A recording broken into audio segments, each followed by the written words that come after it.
your door, he got a chrome 44. Get the message, come out and get the message. It won't even be a world, no beef, no more. Get the message, come out. Fisk unit. Soldier! Fisk unit. Soldier! Fisk unit. Soldier! What's good, y'all? Fisk Vegas, the hardest voice of sports. Go ahead, hit that like button and subscribe to the Fisk unit while you at it. Y'all know what time it is. If you ain't with it, you best get with it. Now let's rock.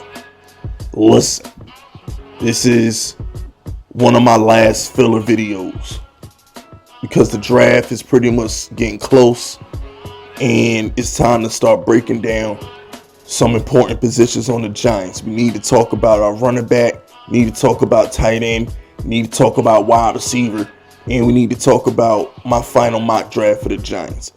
But for the sake of this video, I want to talk about Daniel Jones versus Kyler Murray, because Kyler Murray out here bugging again. But before we do that, everybody subscribe to my channel. We are on the road to 6K. Hit that sub button. Get Fisk Unit tough. Help me get to 6K before week 1. Alright? Now, I know what y'all thinking, because I'm probably going to put some OD shit in the title.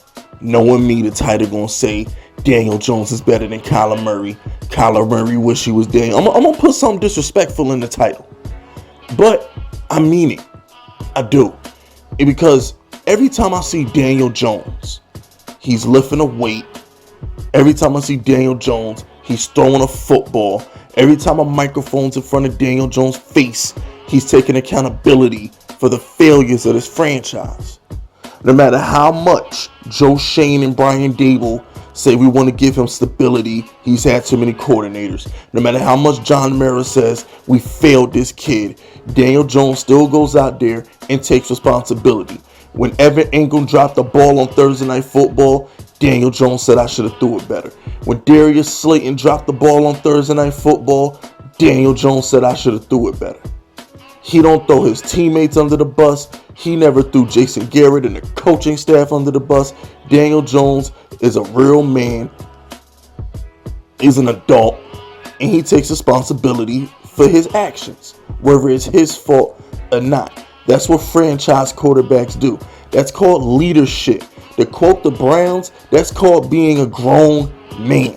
It's called being an adult.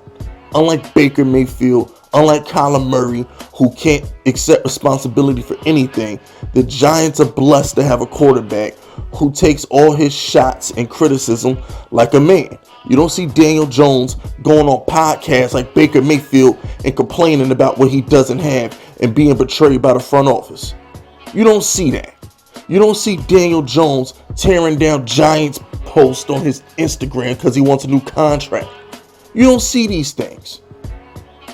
Daniel Jones has been failed by multiple teammates. Darius Slayton, Evan Ingram, his horrible offensive line.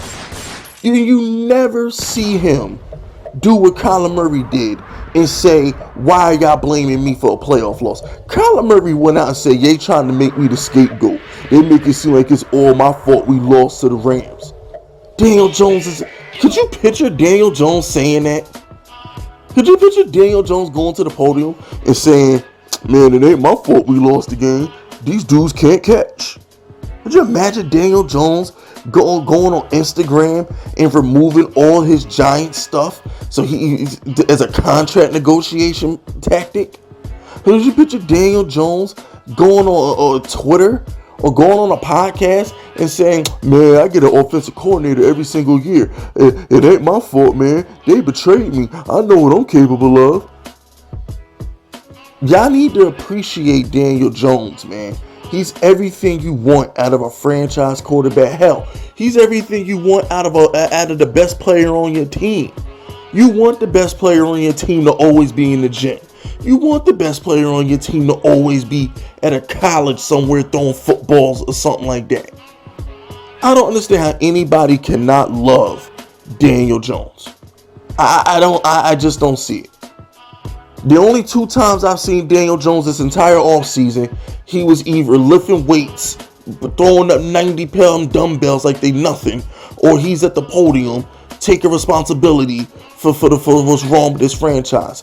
Or he's at Duke throwing footballs with Cutcliffe. That's the only time I've seen Daniel Jones. Or he might be doing a charity event for the team. Every time I see Kyler Murray, he crying about something. He on Twitter. Daniel Jones is out here lifting weights and Kyler Murray's on Twitter talking about the Cowboys. Daniel Jones is at the gym putting in work. Baker Mayfield's on podcasts, sitting on couches crying with his puppy, like he lost his best friend or something. You need to appreciate what we have in DJ. Appreciate it. You need to see the forest from the trees. He's everything you want in a quarterback. He's 6'5", like 230. He's Cam Newton size. He's accurate. He's a leader. He's the best player on our team and the hardest working player on the team. And everybody in that locker room respects him. Everybody in that locker room respects him. The Giants have been a poverty franchise since he's gotten here. And not one teammate has thrown Danny under the bus. Not one. Name the teammate that's throwing Daniel Jones under the bus. I'll wait. This dude, Golden Tate, got launched out of New York in the most embarrassing way possible. This dude, Golden Tate, got relegated to the practice squad wearing a red shirt. And he the highest paid receiver on the team. And still didn't throw shots at Daniel Jones on his way out the building. The most he ever said about Daniel Jones was throw me the ball more. He ain't call him a scrub like Baker, like what happened to Baker and Odell. He didn't get called immature and a bad leader like what's happening to Kyler Murray. You don't hear these stories about Daniel Jones. You know what Daniel Jones teammates like Saquon Barkley say, like Shepard say, even Evan Ingram? They say this dude works hard and it's a shame we're not winning enough for him to see the fruits of his labor. That's what I want out my quarterback. Not all these this fake 2022 everything revolves around me quarterbacks like Kyler Murray and Baker Mayfield. I'm happy with Daniel Jones, and I believe this Giants fan base should be happy as well. You need to appreciate DJ. For real. Y'all need to appreciate him. We have competed for this division the last 2 seasons because of him. We should have won the division 2 years ago, but the Eagles decided to tank. We were a game out of the wild card with tiebreakers over the Saints and tiebreakers over the Eagles when Daniel Jones broke his freaking neck.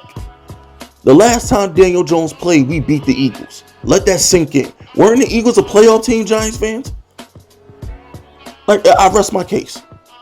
He's the best player on our team, and y'all need to respect him as such. Give Daniel Jones time to blossom. Josh Allen didn't blossom until his 3rd season. Chill, man. Everybody want cup noodles. Everybody want to put something in the microwave and eat it in 3 minutes. Daniel Jones is a steak dinner. He take a little bit more time to cook. Sorry. But that's it. That's all, though. I'm going to see y'all next week with a whole bunch of draft content because it's almost that time. No more filler videos. It's time to get serious. That's it. That's all. Subscribe to the unit if you're rocking with me. My name is Fist Vegas, and I approve this message.